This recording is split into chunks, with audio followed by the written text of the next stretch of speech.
Hello, folks. How's everybody doing? This is obviously our first podcast, and you can't tell because we just started this thing. But Tyler and I already started talking as if we were already recording. Yeah, we were trying to game plan some things that we wanted to talk about, and one of them, of course, being how, what we're going to call this podcast. How do you want to go about that, Zach? Do you want people to maybe vote? I think that's a good idea.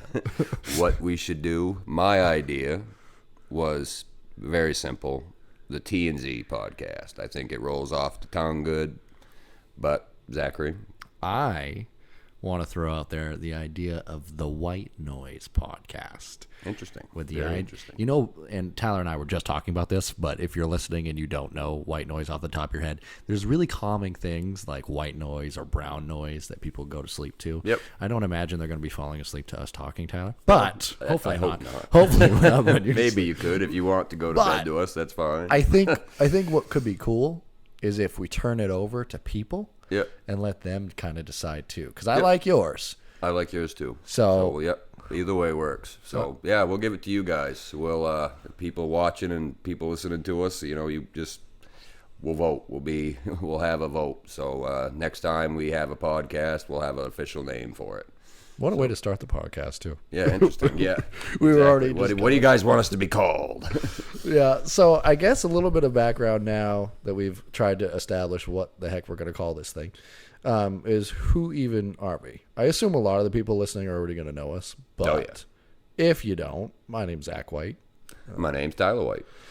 We are starting this podcast for a couple of reasons. One, Tyler brought it up to me, and I really like the idea. I think it's going to be a really cool opportunity to spend some time with my brother and just chat away a little bit. But part two is we have a lot of conversations, you and I, Tyler, and with other people too, that are very, I think, funny and insightful. And I think the way we were raised as well, a large part of that was communication and chatting and talking and expressing. So I'm very thankful for our childhood and how much time, all the time we had in the place we got to grow up in. Yeah. I mean, we're very fortunate that we had the room to play and do all the things we did. I'm forever thankful for having that little piece of, land to just be able to roam around on out there in the middle of, bumfuck nowhere. It was certainly something I will cherish forever, and I'm thankful for it. Yeah, it's pretty cool too, because you tell people where you grew up. And you travel around. Like I spent some time in Boston. Obviously, we've all been all over the place with our sister, who I'm sure we'll talk about at some point too. Certainly. But the point is, you try to explain where you grew up and how difficult it can be to explain Exeter, Maine to people that aren't from here. Let's just say that Exeter, Maine probably has more cows in it than it does people. You know what's crazy? You are my brother. That's word for word what I say every time I talk about where I'm from. Yep, that's how I refer to it to people that don't know the town. They're like, you hear the small town talk from all these country artists on country music. Oh, I grew up in a small town of 100,000 people. And I'm like, 100,000 people, man, we don't have a town in the state of Maine that has, maybe other than Portland, that has that many people in it. So our small town, and we consider it being, 500 maybe, and we have and I work on a farm that has that many cows, if not more than that. Christ, I think we have over 1,000 cows on that farm. So, but kind of getting back to what you were talking about and where that kind of started is what our upbringing was like. And I think as we start this, there's going to be a lot of things we talk about, but for the first one, I think it's kind of a good idea too to kind of start at our beginnings and kind of go through. Not our full story, because we'd be here a long time, but we'll have plenty of time to get into that stuff. Yeah, and without making it too long, but letting folks know a little bit more about us. I'm the little brother. Yep. One of the three of us. Michaela, obviously, our sister. Yep, the middle child. Mom and dad. So I can't wait to share all the horror stories of getting my ass beat by you and Michaela. And all the fun stuff. Real quick. This is such a side note, but that's what the point of podcasting is, I guess. Yep. One of my favorite stories about you, and I think about this all the time, oh boy, is growing up in Exeter, we had really interactive and people that cared about the local community. But we didn't have a lot of kids. No. So we had soccer or football. If soccer you're and town and had soccer and baseball and softball kind of thing. Yeah. We didn't even have softball. It was combined. It was little league or farm league when you were really young. Yep. So the point I was trying to make is growing up, you played sports for the community you lived in. So we played for Exeter. And I got to around 4th or 5th grade. I think it was 5th. And I decided it's time to go play football. Soccer wasn't doing it for me anymore. But the only way to do that was to go play at Dexter. Yep. So that's where we ended up going to high school. Spent a lot of time, obviously. Long story short, the first day I got pads, I remember bringing them home.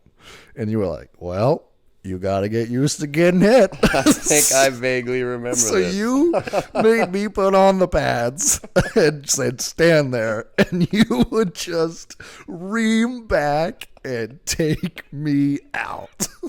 And boy, oh boy, did I get used to hits early on. Yeah, I remember that now, too. Yeah, I would make you just sit there and like, I'm just going to tackle your ass. And I did.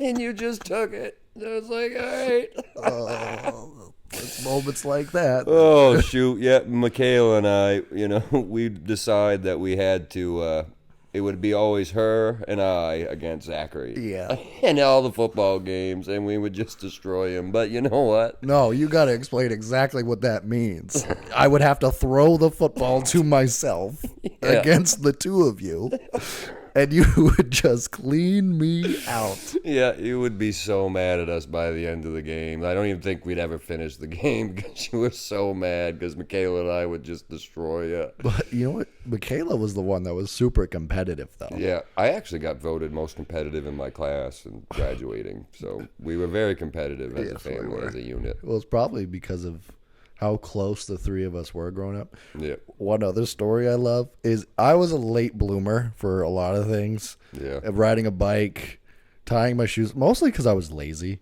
I just wouldn't do it. But that was kind of me too with a lot of things. Yeah. I remember not being able to ride a bike yet, and kind of the way our driveway was set up is there was 2 ways back in the day. It's kind of filled in now, but you could pull out of our driveway 2 ways, and it almost made a circle if you included the road. Yep. So it was a perfect racetrack for riding a bike when we were younger, except I couldn't ride a bike yet, but you and Michaela could. Yeah. So you guys would say, you can race us. And I'd have to run, but I had to follow the same path. So you guys would lap me and over talk, and over smack. again, And I'd try to put sticks in the spokes of your tires to try and flip your bikes. And meanwhile, Michaela and I just sitting there laughing. Like, oh, shoot. Yeah, we could have gotten seriously hurt from the sticks. But Zachary, it was just, he was mad at us. So I guess we deserved it, really, at the end of the day. And also was the WWE matches you and I would have. Oh, my God. Oh, yeah. There was one time I remember Attitude adjusting you right through the closet. Just absolutely just destroying everything. Oh, if you're not a wrestling fan, you need to look up some of these moves after. Yeah. But I remember, so Tyler has always been a big guy, very tall. He's always been. But especially the difference was much more significant when I was younger. Yeah. But I will say, before I say the story I'm about to say, you were always so good about including me and stuff. Well, I always wanted. You were my brother. Of course, I was going to include you with it. I think that could be something that's easy to not do when you're an older brother. Yeah. And it's something that I've always been very appreciative of you and Michaela about because, I mean, obviously there's still times where you guys are going to go do your thing, but I always felt included in stuff, which is really cool. Even when I was probably much more immature at a younger age, and you guys had to put up with that. But the story I wanted to make was, I never really noticed that part of it, bud. That's not how I looked at it. I just enjoyed having you and her both around. So yeah, I love that about our family. But the WWE move, I had Tyler in this thing called the Walls of Jericho. Oh, this was bad. This one was bad. Okay, so look this up after. It's also called a Boston Crab, but some essentially, people know what that is. Tyler was laying flat on his stomach, and I took his legs and I kind of looped them inside of my arms, kind of with your hands on your hips. Yeah. And essentially what the other person tries to do is sit their butt on the person who's laying flat, on their butt, basically, Yeah, and on their wrench back, back. like lower back, yeah. And what ended up happening is I got Tyler was bigger than me, and his legs got hooked behind my arms, and I was locked, and Tyler was trying to reverse it like a trying move, to get out because that was hurting me. so. And by the way, whatever you want to say about WWE, I love it. It's entertainment. Tyler and I were not pulling any punches. We were fully committed to this stuff being 100% real. So we were beating the hell out of each other. But he was so much stronger than me. I was locked in that position, and he flips his legs, and my face met the friggin' floor. Right to the floor. So fast. And I just remember, I think felt bad. I probably had a concussion. You might have. Like, looking back on what we know now You about went to school stuff, the next day all beat up. whole side of my face. Somewhere there's a picture of it. Yeah. Mom got a picture of it, which this stuff happens. Kids play. You're going to get hurt. But man, oh man, weren't we scared. Like, Mom was not happy about that. No, because she didn't want Zach going to school, and everybody like, why the fuck do you got, a big scar on the side of your face? Oh, my brother had me in the walls of Jericho. I think I said I just tripped. I think Yeah. I said, which, You probably could have just said I was wrestling with my brother, and Yeah. it just didn't work out good, but it didn't mean any harm by it. I got you in that really quick and put you to the floor, bud. Sorry about that. that was a bad one. I do remember that. Christ, that was 15 years ago. You know what I will say? For a young age, I could pick you up. You could. Yeah, I don't think it was good for my back. Probably which probably didn't I was help. like, you were like not even 100 pounds. I was probably 120, 130 pounds at that point. So. I was doing like the attitude adjustment, or trying to. Yeah, I'd kind of let you. Yeah, I know, but it was fun. We'd always rock, paper, scissors before a match to make it even. You had to see who was going to win. Yep. Oh, and we had Justin Reynolds there. Yeah. Justin, if you hear this, you'll certainly probably remember. A lot of those stories, yeah. Yeah. Yeah. Sorry, bud. That was awesome. But, so that's a little bit of a introduction on us, a little bit of a history lesson on how we were as kids, I guess. Yeah. And certainly we'll always cherish that. We're going to dive into something else here for a minute. I'm going to come across... we'd like to do some stories, like some weird, crazy stories we find on social media or just in news in general. And I happened to come across this one earlier today that really, we kind of was like, what in the hell? Why would anybody do this? But, excuse me, but you're going to find some of these weird things out there every now and then. Apparently this man not long ago in New Hampshire came into a humane society and wanted to donate some animals, okay? The woman at the desk was like, well, what is it you want to donate today, sir? He's like, well, I have 150 mice. This is what the woman thought she heard at first. She was like, 150 mice? He was like, no, not 150 mice. 150 boxes of mice. Oh. To the Humane Society. He wanted to bring 150 boxes. Okay, I don't know how big these boxes were. Where'd he get 150 boxes of mice? Okay, so he had obviously had a rodent, okay, and rodents reproduce at a rapid pace. Yeah. And they probably were just fucking. And they got out of control. So this man... The 150 boxes of mice ended up adding up to 1,000 mice he had in his home that he donated to the New Hampshire's Humane Society. Did they take them? Yeah, they had to. Wow. What would you... I couldn't imagine having one mouse I'm going to in be my honest. house, let alone 1,000. I would move. Yeah. I would move. The mice now own this home. Okay, this is a side tangent. It's about this story. I don't even know how you keep track of that. There's a show on Netflix called Love, Death, and Robots or something like that. Every episode's different. It's almost like Black Mirror. There's one where it's like that, where there's a farmer and he's battling against the mice and the rats, and they kind of like create a war almost. I can't imagine. But by the way, how could you keep track of that many mice in your home? how are you boxing up 150 boxes? Yeah. Well, I will say What do you this. need all these boxes for, sir? Oh, I just have 1,000 mice I'm donating to the Humane Society. From a humane standpoint, maybe that's a little bit of some overpopulation, but he could have done some not kind things. Oh, yeah. I mean, he could have been absolutely ignorant. But what are you supposed to do? What is the Humane Society supposed to do? Where are they going to keep all these mice? In these boxes? You know what I would do? I'd drop them off at his house. Because clearly they had a place. I mean, I don't know. You kind of have to be like, open one of the boxes up, open the back door. You know, it makes you think how many rodents like that, like how many mice are on planet Earth. Oh my God, billions. I bet. Hold on, I'm gonna look it up. Billions. How do you would even get that? how? I know that we have census and stuff for people, but how do you make a guess about that? Right? Because that's 1,000 mice in one guy's house. Nuts. How do you quantify that for the scale of the world that has 8 billion people? Yeah. I mean, there's got to be billions of, mice, rats, rodents, moles, whatever you want. Ugh, God. I want your guess because I'm going to look it up. I don't even know if this My can be guess found online, is but definitely like 100 billion. 100 billion? 100 billion anyway. You know what's crazy? That doesn't even seem unreasonable. Yeah, that's the thing. It's not. I don't think it's unreasonable. I It'll will- probably be lower than what it is. I will say 50. Billion? Yeah. Okay. All right. Oh, okay. So I'm using, this is homeworkstudy.com because it was the very first thing that popped up. I'm going to read it verbatim.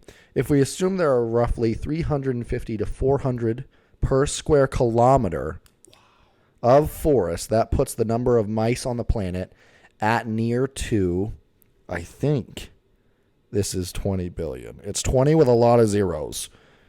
20 with a lot of zeros. Yeah, I think it's 20 billion. Yeah, it's 20 with. Wow, we were over. But again, that's assuming. Yeah. Because you have to make these guesses based off of math, basically. Everything boils down to a math. Yeah, problem. I mean, obviously, you're not going to certainly get something like that right on the bat. And that's just according to one thing. It could be less. It could be more. I don't know. That's according to homeworkstudy.com. Yeah. That's cool. I mean, not cool that he has 150 boxes of mice, but cool. Oh, my God. Just imagine the woman, anybody, whoever it was, sitting there, look on her face when that man's like, no, it's not 150 mice. It's 150 boxes full of mice. And they did the math, like in, length, and if you lined every single one of those mice up, it would be the whole length of the football field. Lined up from like Mice. nose to tail. Mice. Mice. Like not. Yeah, like they would fill the whole football field. You ever see the like New York City rats? Oh. You want to go on a deep dive sometime. Look up rats in subways in New York City. I see enough rats at work, Dude. being on a farm. And some of them, man, they're like, they can be a foot long. These rats look like they bench. I'm not kidding. Ugh, disgusting. Well, it is. And some people love them. And I think that that's noble. That's Can't great. be me. Nope. I'm not a rodent. It is interesting what we associate with like being a good pet versus what someone else might associate with a good pet. Yeah, like snakes. Yeah. We got cousins that love snakes. I got friends that love snakes. Yep. Me, not a snake guy. Yeah. Not a snake guy. I don't mind spiders. Spiders do not bother me. I'm not a big snake fan. It depends on the spider. If it's a spider that's that big as my hand. Shout out Josh, Brandon, and Nate. They love spiders. Oh, they do. Hate them. If you showed them like a wolf spider, Yeah. or there's some type of spider that can eat birds. Yeah. Okay. Yeah. I've heard Miss of it. me with that Princeton one. Spider or something? That's definitely a bad one. I don't know if it's the same, but it's definitely. You go to Australia. Oh my God! I don't think I'd ever go to Australia just But- for the sake of how much poisonous things they have. I think it brings up the point, like Australians at least seem like they don't care at all, and it's because they're exposed to it. Oh yeah, they're used to it. It's their life. Which is why I think we have like an aversion to some of these animals sometimes, because it's not as if we hate them, but I will say I don't really care for like bugs. But some people are exposed to them and they spend time around them, and then it's like normal. Yep. Especially if you do it at a young age, which at a young age you're mostly curious on things too. So you're always gonna be like, "What's this?" and you're gonna pick up a snake, right? Yep. So like, Yep. I guess it depends on some of that too. No. Yeah. So obviously not a big snake fan. Don't mind the spiders. Thankfully, here in Maine, we don't have to worry about spiders like that. You just have like that woodsman spider or something. I don't know what it even one of those bigger spiders you see in like the wood spiders. I think I could be wrong, but You know who's good with animals in general? who? Our mother. Oh my God. Yeah, she's like the guru of animals. She's like Dr. Doolittle. Her heart is so pure as it is, and she has they have a couple cats, and every time she comes into the house, anytime I'm over there and I happen to see her walking around, the cats are like just glued to my mother, and the dogs even too. I mean, they just run to her. Yeah. Well, when she was growing up, didn't she help rescue? I think there was a bird. Oh, yeah. She actually, before I was an infant, But baby, it was like it was a hawk. It was. I was gonna say it wasn't like a chickadee. No, it was a hawk. My mother and father had just really started seeing each other, I think, too. Maybe it was a little after that fact, but anyway, it was early in their relationship and early in my life. And Zachary wasn't even no offense, weren't even a thought quite yet. No, yeah. And so my mother found this hawk. I don't know. I can't remember exactly what happened to it, but it was hurt, and she ended up taking it in, bringing it into the house, and nurtured it like back to life and let it go again.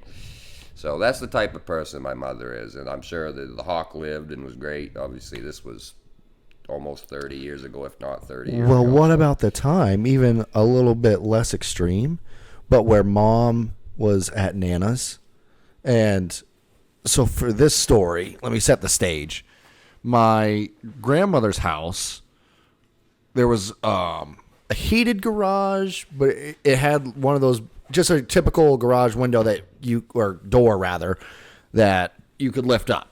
And it was open, obviously. Long story short, the garage was open. And my mom was over. And my mom was either in the garage or she walks up to the garage and there was a dog there. And it wasn't Nana's dog, which Nana always had Bichon's. It was one of the neighbor's dogs. And it had gone or was about to go into labor. And, yes. It was kind of one of those things that the people... It wasn't a situation where they weren't trying to pay attention or something. It just Wasn't it like a golden retriever? I don't remember what it was, but basically what ended up happening is they just let it outside real quick, as you do. Yep. And the dog was like, "Oh, it's time to go," and it was looking for a safe space. Yep. And it found the quiet area of the garage, and Mom loaded it into the back of her car and helped this dog. I don't know how you helped the dog, but stayed with it, watched all those puppies be born. Drove it around and looked for the owners. Eventually did connect with the owners that were just down the road, basically, or a road or two over. Yep. That's Mom. Yep. I mean, yeah, it was. She's amazing. We're very thankful for my mother and the heart she has and the things she's taught us over the years in that regard, especially. Just pretty much just go into every situation with your heart, love, and respect, and most of the time you'll get the same in return. So she's taught me a lot in that regard. Yeah, she's awesome. Yep, absolutely. Kind of changing gears again, but one thing I want to talk about when we start talking about family a little bit right there is obviously as we're recording this live, it is I think what is today, the 23rd of November. Yep. Thanksgiving's coming up next week. Obviously it's the holiday season as we're currently sitting.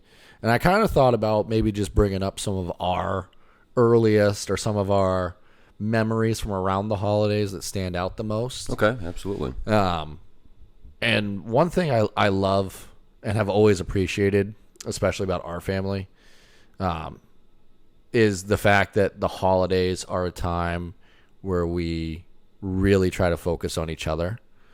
And that's one thing I appreciate about us. So a lot of my stories kind of revolve around that as opposed to like things or stuff like that. Yeah. But materialistic things, sure. I was trying to think about kind of good Thanksgiving memories, and Thanksgiving's a really fun one, obviously, but it's mostly just spending time with family for us. So I don't have necessarily like one story that stands out because that kind of morphed together. Yeah. because our Thanksgivings are what they used to be when Nana was around, would be going over to Nana's house. This will be this is second Thanksgiving. This is second, yeah. We This will went be your last second year one. without her as well. Watching the Lions lose or the Cowboys play. I'd like to watch the Lions win this year. Yeah, I think they're gonna. I hope so. They're great. We can talk sports later too. But Yep. So I guess the only memory for me that truly stands out is like being a kid and having this obsession with the Macy Thanksgiving Day Parade. I don't know why it's so special, but I just remember every morning going out and it would be on. And She'd Mom always make orange rolls. Yep. That was my That's the favorite thing. part about it. Was going out, especially growing up as a kid, going out to the living room, and Mom usually would already have orange rolls made for us before we even got out of bed.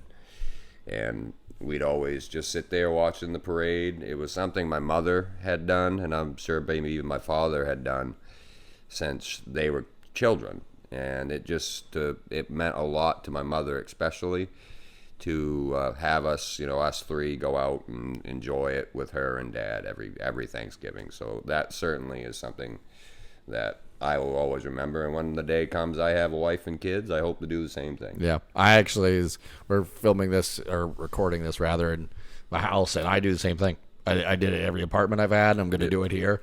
Thanksgiving morning, the Macy's Thanksgiving Day Parade will be on. Yeah, I might go into work Thanksgiving morning and do some stuff, but so I won't be watching it. And I don't have regular TV at my house either. I just kind of stream Netflix, Prime Video, and stuff like that. But, yeah, big shout out to YouTube TV.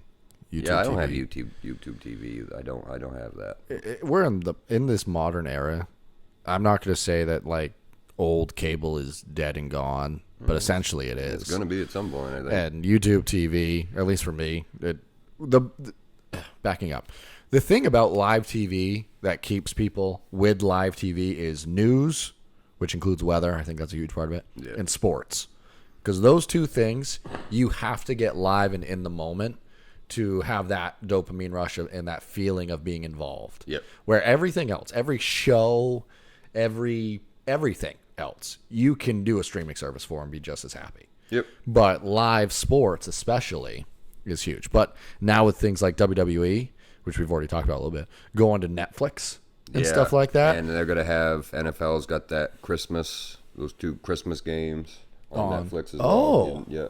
I didn't see that. I saw that when the whole Jake Paul, Mike Tyson fight, which I do want to get into that a little bit at some point. But, Yeah. Anyway, they are good. I think the Ravens and the Chiefs are playing. Oh. And I think the Texans and Steelers maybe. I could be wrong. Don't necessarily hold that against me. But I believe definitely the Ravens are playing, and I do feel like they're playing the Chiefs. That'll be a good game. Yeah, I think that's going to be on Netflix.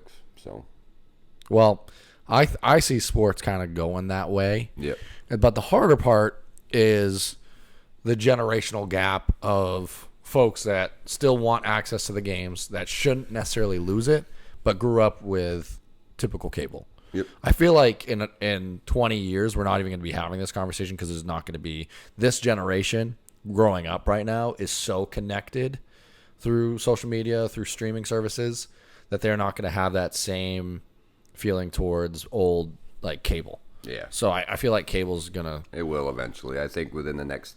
It's like newspaper. Yeah. Well, it's newspapers, you still have plenty of people that will... Did you see Uncle Henry's? Yeah, they're just going to be dimming their production down. The printer, that printed their stuff is getting out of business. So it's going to be a little while, but I think they're still going to send out stuff because they still get used. Like Facebook Marketplace, I was actually talking to some guys at the farm the other day about this, and I guess really what's kept the Uncle Henry's going is the fact that, Facebook Marketplace doesn't sell like livestock. Right. And Uncle Henry's does. For So folks a lot that of people go to Uncle Henry's, and obviously not everybody, because not everybody's trying to buy cows or sheep or, stuff, but people will go to that, and that's a big part of why I think Uncle Henry's is kept going, because Marketplace, I mean, how easy is it to go on the Marketplace on Facebook? Yeah. Everybody's got it right at the palm of their hand, so. For folks that don't know, Uncle Henry's is basically like a newspaper, I guess you could say, almost. More like a pamphlet. really. Yeah, I mean, it's just you go on there and it's things for sale, you know what I mean? Or maybe sponsoring something for somebody else, trying to put the name out there for something, I guess, too. There's stuff like that on there as well. But it's Facebook Marketplace just in a book. You know what's sad, though? I don't think I've ever read a single line of text on an Uncle Henry's ad. I just look for the dude. Yeah. I just look. At Uncle Henry's, most people listen to this that are in the local area are going to already know what I'm talking about. But if you don't know, there's this guy, this little cartoon image that is probably the size of like smaller than a thumbtack. It's much smaller. And you have to find him. Oh, yes. Okay. You have to find him on the pamphlet, on the paper. Yeah. But you don't, there's no real good hint. And I just remember being a kid and being like in a restaurant or being at the doctor's office, and Dad would be like, "Oh, already found him." And you're literally going line by line and you can't find him. Yeah, I remember it irritate me because Dad was really good with that. He'd always find them first, and everybody was like, "Grr, why can't we find them like you can?" I feel like sometimes he would lie. Probably just to get, because he'd probably just want to see our reaction. Yeah. Know it was irritating us. Yeah, because he never was really specific about it until we found it, and he's like, "Oh yeah, that's what it is." Convenient. Shoot. No, that's cool. Well, I guess to just continue, we kind of went on a tangent, but that's what podcasting's about. So, I love it. Yeah. The holidays are a really special time. It's amazing how much things change. This is obvious, but how much things change over the course of your life and the versions of the holidays you have. But what doesn't change for us and our family, which I'm really appreciative about, is still having fun together. I remember, I think it was last year that Haley was very sick for Christmas? Or was it the year before?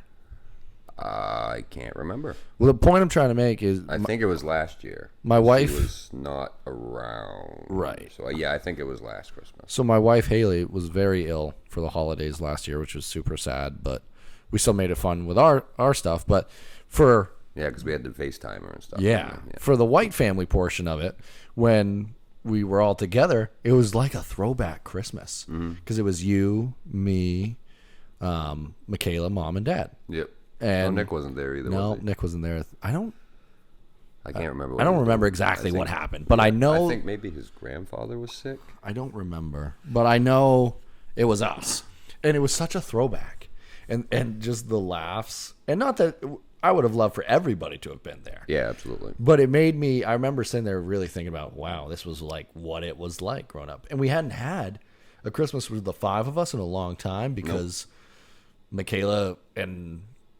has been gone for so long doing all these great things. She's been gone now for probably 7 years. I don't want to make her sad again, but No. I said to her one of the most recent times she was home that she's been, and by the way, she does awesome. I'm so proud of her. Yeah, we but both she's been out of the house for almost out of the state for almost more of my life than she was here. Because I'm 26. She left when I was like 15. So wow, yeah, it's not there yet, but it's getting there. close. Yeah, certainly getting and I mean, close. especially if you count like being 2. I don't really think that counts for much. You don't really know what you got going on at that point. No, not really, no. But it's just weird. But what I love about it though is she's so good at like keeping connected and coming home or setting stuff up. Like, she's amazing. She is, and I'm proud of her for doing what she's doing, because I remember when she was very young. I mean, very young. What she's doing has always been what she's wanted to do, and that young lady worked so hard in high school and in school. You did great in school, and I did good with things that I was, passionate about in school, but you and I put a lot more time into our social life than she did. She really dedicated her time in high school to doing well and getting her grades well so she could go where she wanted to go. Yeah. And it worked. Every bit of the hard work she put in worked. And she is maybe not exactly where she might want to be, but she is damn close. Yeah. And I am, Michaela, once you hear this, very proud of you. Yeah, she's probably the most dedicated person I've ever met I think that's the word. Yeah. Stubborn as hell, though. Oh, my God, and ain't she that's friggin' stubborn. Extremely. Oh, and I anytime you and I would ever do anything that would beat her in any regards, she would get so angry. And you know what's great? She's going to be mad listening to this right now, so I love it. When you hear this, just tell us you're bad. But I remember... So she was really good at everything, too, which was super annoying as a younger brother growing up. And we would beat the hell out of each other. I told the story about Tyler and I wrestling, but that was mostly, like, out of fun. Yeah. Michaela and I would fight, like, and she'd beat me. She kneed my tooth out one time. When was this, in Falmouth? Yeah, this was, at Falmouth. We had just come home from Uncle Vincent's camp, and she was practicing, and she kneed me in the mouth. God, she was tough. But I remember... when I finally, kind of developed more, and I would be able to probably beat her one-on-one, she stopped playing me in basketball. She just stopped. yeah, she's had enough. That makes sense. and honestly, she still might have beat me anyways, but especially if we just straight up shot. Yeah. But I had another like holiday Michaela story, and I forgot what I was going to say about it, so I'll just use another random one. But you talked about her being dedicated. One of my favorite Michaela stories about dedication was, do you remember the old, I'm sure you remember this story, but the old, like, really slow dial-up internet?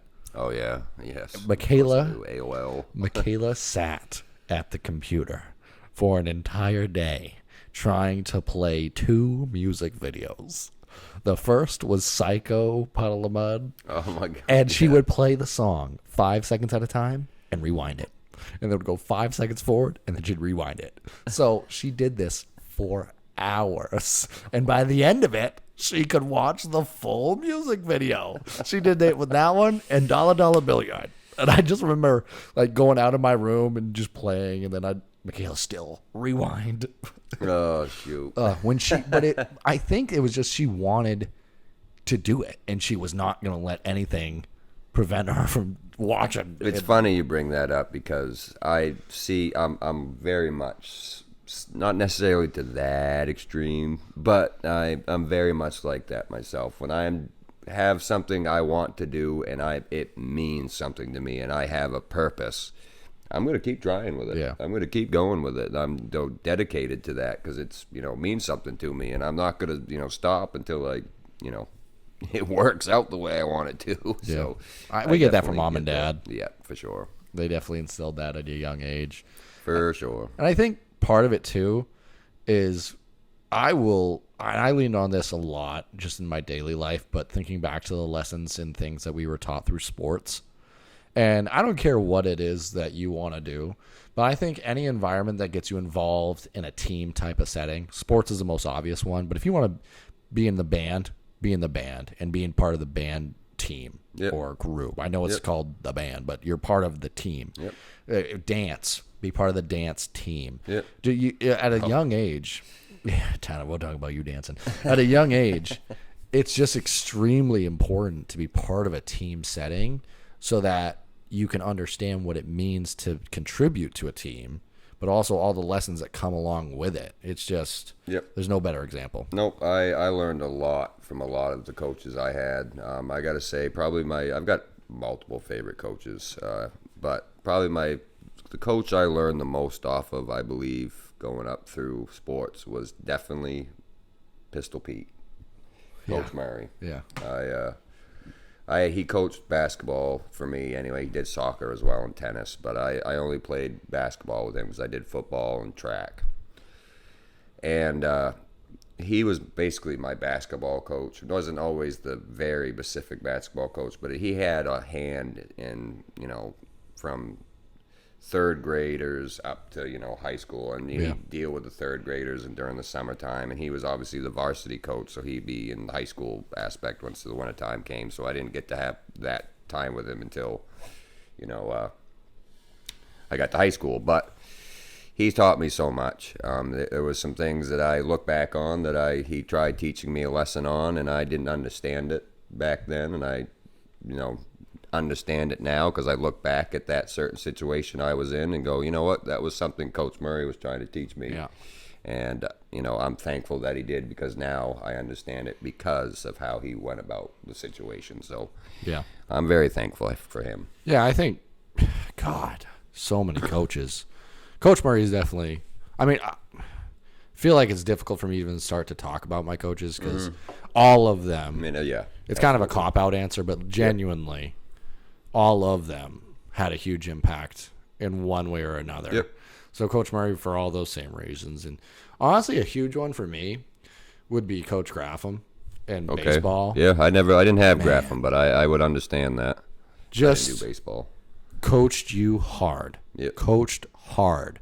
But there was something and I just remember being able to realize this.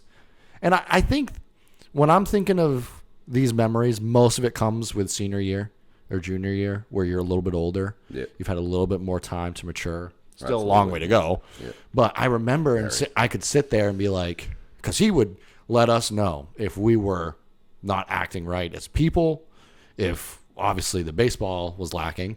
But he would sit there and he would talk to us. And I remember in the moment, obviously, it didn't feel great all the time getting chewed out. But but it was certainly the lessons learned from it. yeah, and I'd be like, this is a guy that cares with every fiber of his being. And just how appreciative I was of that. I will say, I couldn't hit for a lick, but I was all right. And baseball's the only sport that I didn't get an award in. Really? Fun fact. Not even a coach's award. Chad, if you ever hear this, I could still take one. Huh. Yeah. Jazz Well. baseball. I didn't really deserve one, though. Well, Coach's award, maybe. Just saying, Chad. you say you did track too. You did as Yep. well, didn't you? You played the multi-sport. Yes. So Did you do it all through high school? So the only year I didn't do track or and I regret it, I didn't finish track my freshman year. Because I did, and I'm not saying this to brag, but I did football, basketball, baseball, and track. And the reason I did track as a freshman is because, one, I was very inspired by you because of your story and how awesome you were. And Well, thank you. I wanted to continue that, and I ran with your shoes that you used in high school. Oh, that's right. You did too.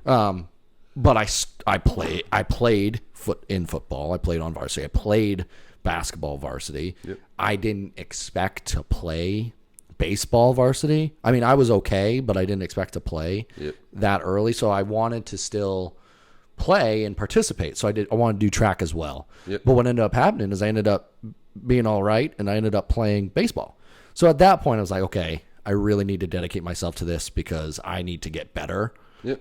So I didn't do track, long story short. But after that, I felt a little bit more comfortable, and I was able to do both. It was hard doing the double sessions, or not double sessions really, but I would call them that. Because you remember what the break from like getting ready for track would be like, where the snow's still out on the ground and you can't do anything? Yeah. So we would run inside, like we'd go stairs. I would sleep I would take a nap in the lobby and then go to baseball practice.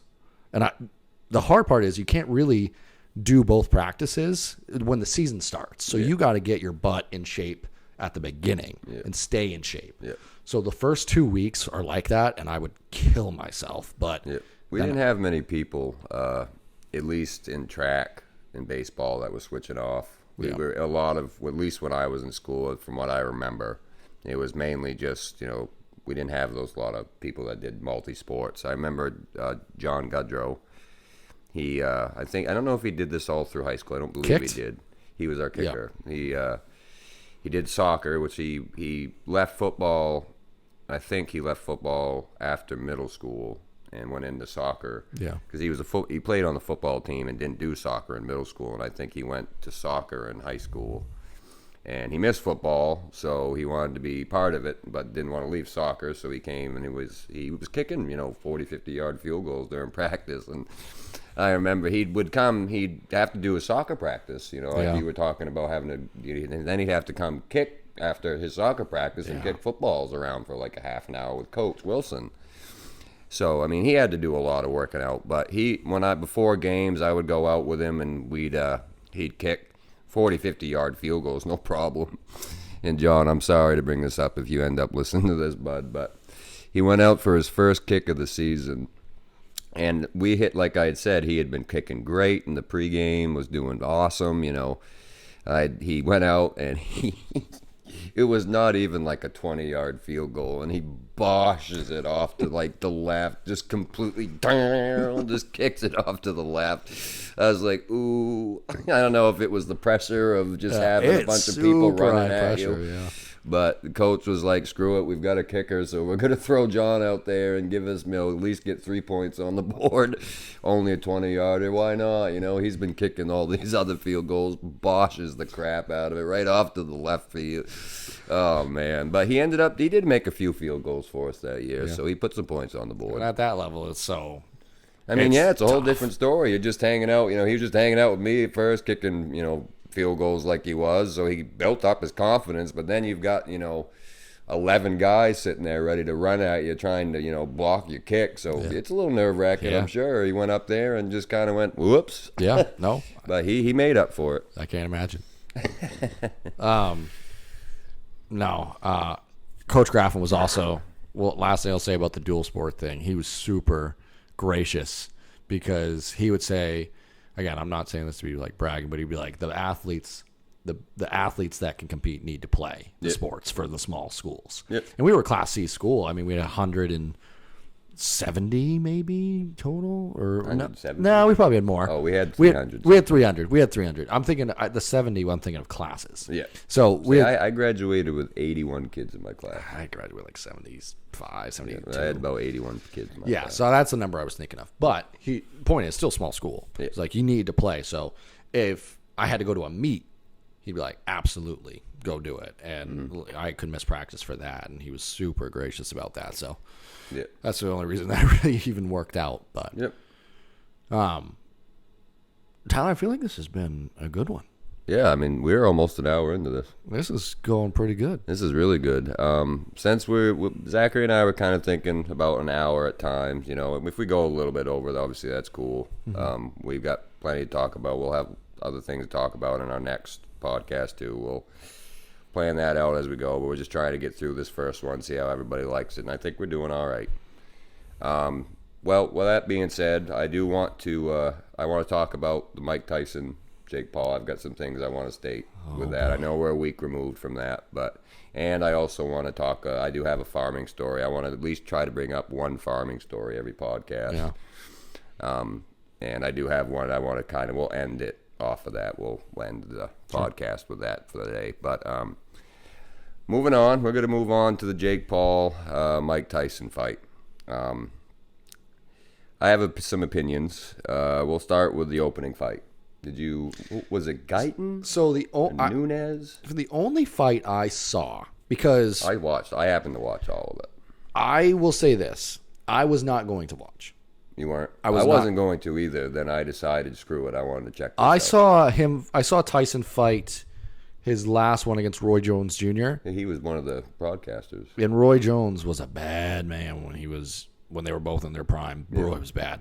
I watched that. So in my head leading up to this Jake Paul fight, I was like, I've already seen Tyson fight, which was a bucket list item. So grateful. Yep. Granted, not the same. He was around when we were kids, but it wasn't the same back then. Nothing that, and we weren't exposed to MMA. No. Mom and Dad didn't watch boxing and stuff like that. No. But to get back to your point, I wasn't going to watch it, and then the itch got me. I have Netflix. I watched his fight. That was it. Okay. So I don't know if you watched my Facebook story or Snapchat story the other day. I don't know. I might have missed this one. You might. Anyway, the first fight really, I think his name was Guyton. I could be wrong. He was from India. And Nunes, I don't know his first name, but he's like a social media guy like Jake Paul. Yep. But he's really famous in Brazil. Okay. And he had four fights before this. He was 2-2, and the guy Guyton he was going against, who was a professional boxer, he was 18-4. He was 33, and I was like, you know what? He's gonna win. He's got the experience. I'm going with that guy. Well, as the fight went on, a couple rounds into it, the guy from India, I'll just say it that way, he was getting cocky. He was starting to kind of dance around Nunes and kind of just flaunt his stuff, which was like, whatever, okay, dude, yeah, you're the, a bit better, okay. Then, in the middle of the whole fight, he all of a sudden gets Nunes, he kind of wraps him up and starts backing him up. I saw this. backs him up into the corner, okay, and gives the guy a good couple thrusts. Humps him. Legit humps the poor bastard in the corner. Like, humps him.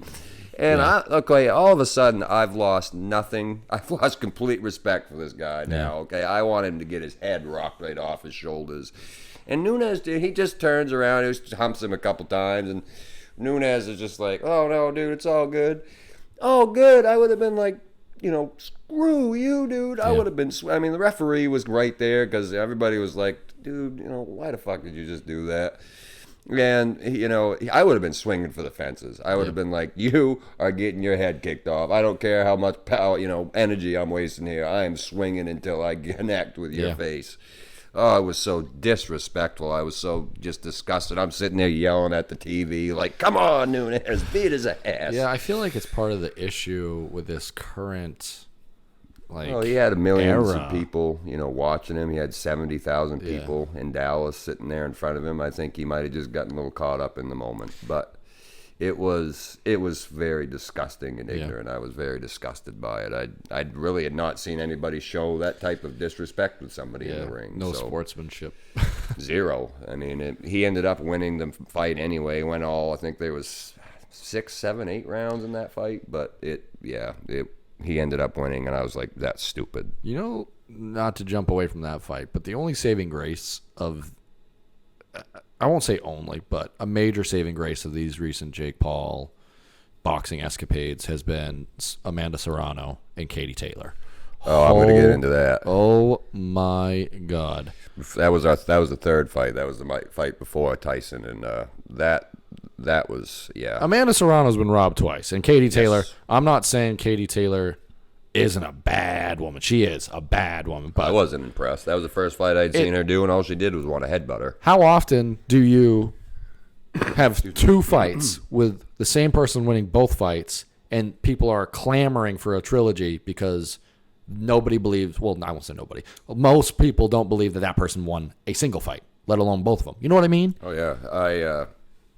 I don't know. There was at the end of the fight, they showed the replay, and after Caitlin was named, her hand was raised. I was like, "That's the biggest bunch of crap I've ever seen ever." She did not deserve to win that fight at all. And I mean, what was her name again? Amanda Serrano. Amanda Serrano. Did you see her cut? Oh my God, it was awful.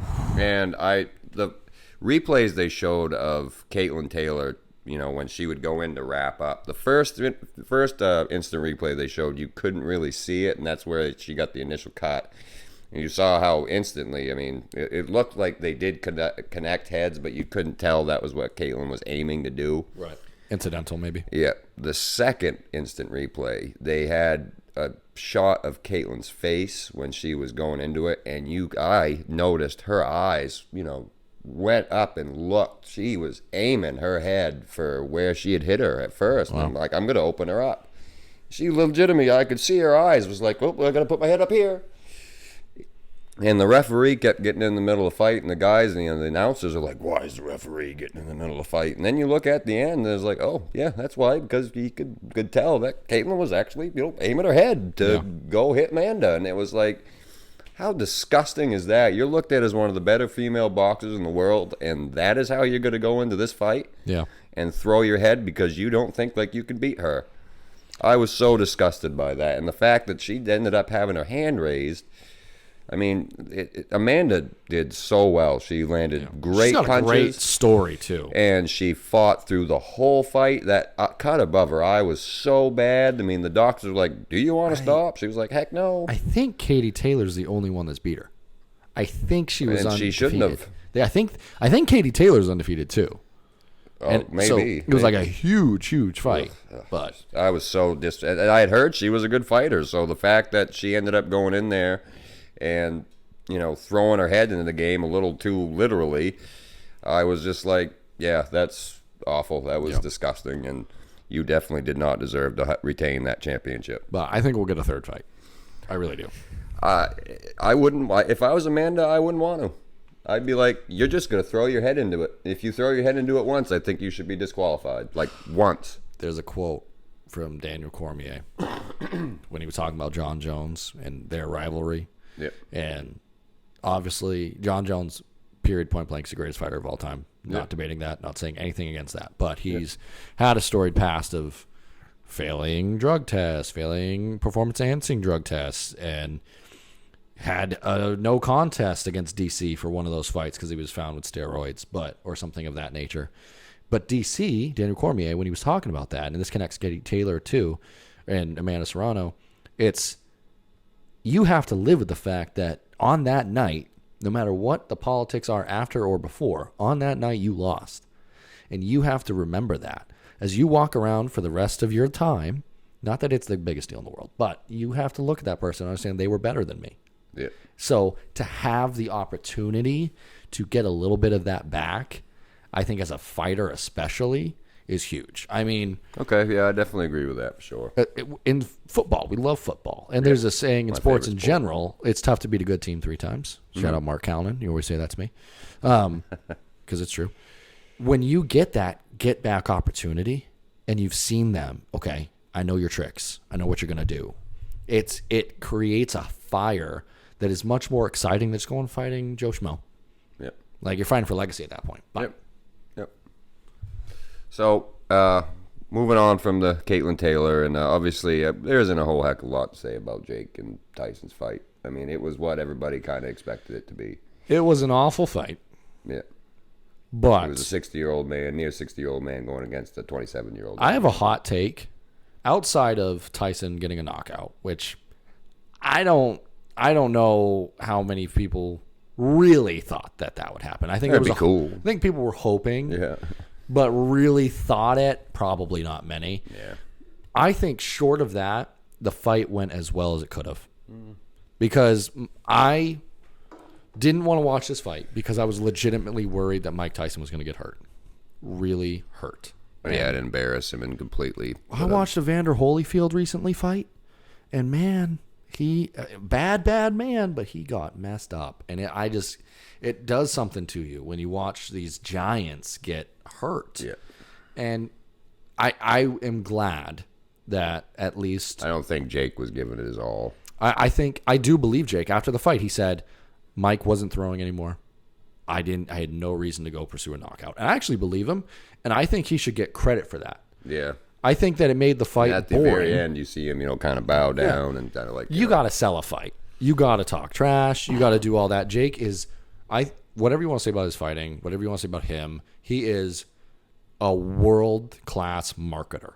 That boy knows how to make money. Yeah, his brother has certainly helped him out in that regard. Yeah, well, both of them are amazing at it. And that's not saying anything about them as people, but just in terms of that alone, mad respect. And he did, and he marketed it. But I think he did love Tyson. I think they all do. Who doesn't at this point, right? Especially the journey that man's been on. Oh, yeah. I mean, absolutely. Got to give Tyson, obviously he was going to this fight. He got paid $20 million to fight this fight. So that was the reason why that man went in that ring and stood in there for 8 rounds. But you got to give him respect. He's 58, 60 years old. And regardless of him going in there for the money or not, Jake could have rocked his friggin' world, and he still went in there regardless. And got to give him respect for that. There's not many people in there near 60 years old stepping back into the boxing ring. So we did give him respect for that. We did get one of the greatest memes of all time out of the night, though. The butt cheeks. Mike Tyson's ass. The butt cheeks. What are we that doing? was the Netflix? interview with his son, too, out of all of it. So what are we doing? Like, number one, why is Mike's ass just out in the locker room? Why exactly? And why is he coming up to have an interview with his son, butt naked, pretty much? I mean, I'm just like, when he turned around, I was like, what the fuck? It almost felt like an SNL skit. Like, it was too perfect. And then the camera casually tried to pan in on his back. Whoops. Oops. How they didn't realize as he was walking away that might be something they needed to do. Oh, shoot. No, the fact that he didn't even give a damn. He must have known his butt was hanging out. Did you see his interview with the 14-year-old girl? Oh, no. No, is it bad? Well, Mike still has somewhere in there, Killer Mike. Yeah. And this 14-year-old girl, who's an awesome reporter, by the way. She's going to have a future. She's amazing. I guess I haven't seen this. She's asking him, I forget the question, but it was really insightful. It was a good question. And Mike's just like, what does it matter? I'm going to die someday. We're all going to die, and then none of this is going to matter. Like, who cares? And he was being like super killer Iron Mike Tyson and this 14-year-old girl. It was just like holding the microphone. She was doing great, but it was like, Mike, you could say, yeah, you're doing a really good job. And I think that, no, he was like, I'm going to die. This is my opportunity. You're going to learn the aspects of life today, little girl. It was crazy. But no, the fight itself, awful. Awful. Oh yeah, that was it was pretty bad. And then Mike at the end of the fight was, the guy coming in to talk to him. I was like, do you see yourself going back into the ring after this, Mike? He was like, oh yeah, I'm going back in. Then he challenged Logan Paul. I was like, God, Mike, don't do it anymore, bud. It's time to. I think he beats Logan. Logan said he'd beat his ass, but I don't know. Logan goes in and absolutely starts just swinging for all he's worth. And Logan's fight versus Floyd, which actually I thought he did all right. Floyd Mayweather? He fought Floyd. I did not know that. He fought Floyd and went the distance, and they were trying to say, oh, my brother, like Jake would be like, my brother beat Floyd Mayweather, because it was a super contentious build up to that fight.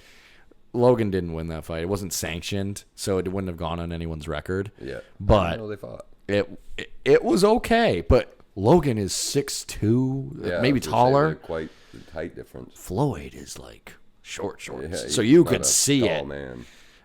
In the ring, but probably a lot of body shots from Floyd, I would imagine. It was a lot. I don't know how much Floyd even threw. He definitely won the fight, so he threw enough to win it.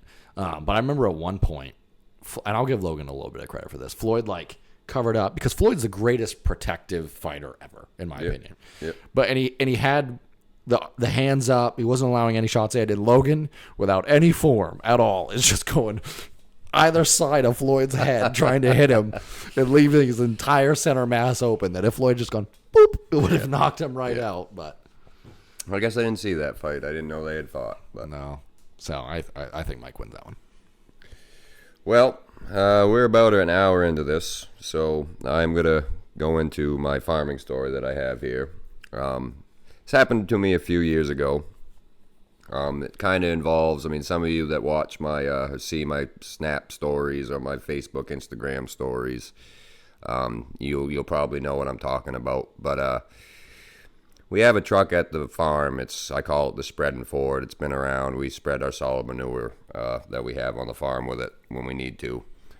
And this was a few years ago, like I said, and I was new into doing it. This might have been even my first year of ever doing it. So I wasn't thinking about everything I needed to when I got into doing it. It's like I should have checked some more things on the truck. I should have looked around, and my head at that point was like, oh, it ran fine the last time you drove it, so it should be fine. Just get in it again and try it.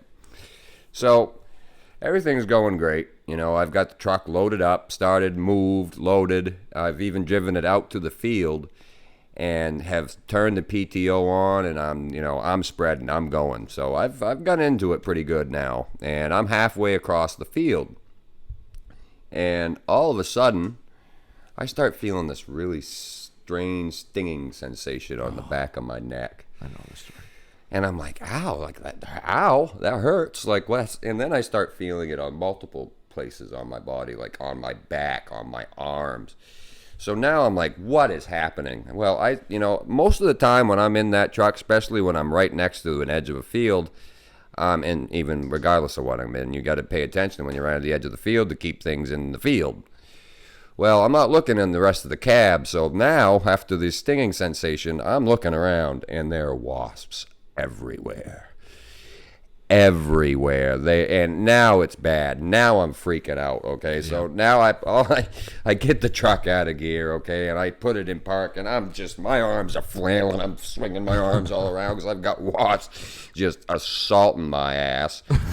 And I take my shirt off, because they're in my shirt, and I'm dry. I get out of the truck, and I'm running across the field, swinging my shirt all around, like an absolute madman. And I probably was stung 15 to 20 times anyway. And And the field I'm in is eye view from the farm. So if anybody in the barns happened to be watching me, I wish. oh, I they would have gotten a show, because they would have seen me, just losing my mind, running out of the truck. My shirt's just flinging all around me, and I'm shirtless, and they would have been looking at, look, what in the fuck is Tyler doing? He's lost it. Yeah, he has finally lost it. Well, on top of all this, I'm finally out of the truck, and I'm away from it enough where the wasps aren't stinging me anymore. But the truck's still spreading manure, okay? So there's a pile of manure getting built up behind the truck. So I'm like, damn it, I've got to get back into this truck and shut everything off. Yeah. Because it was still, like, completely loaded.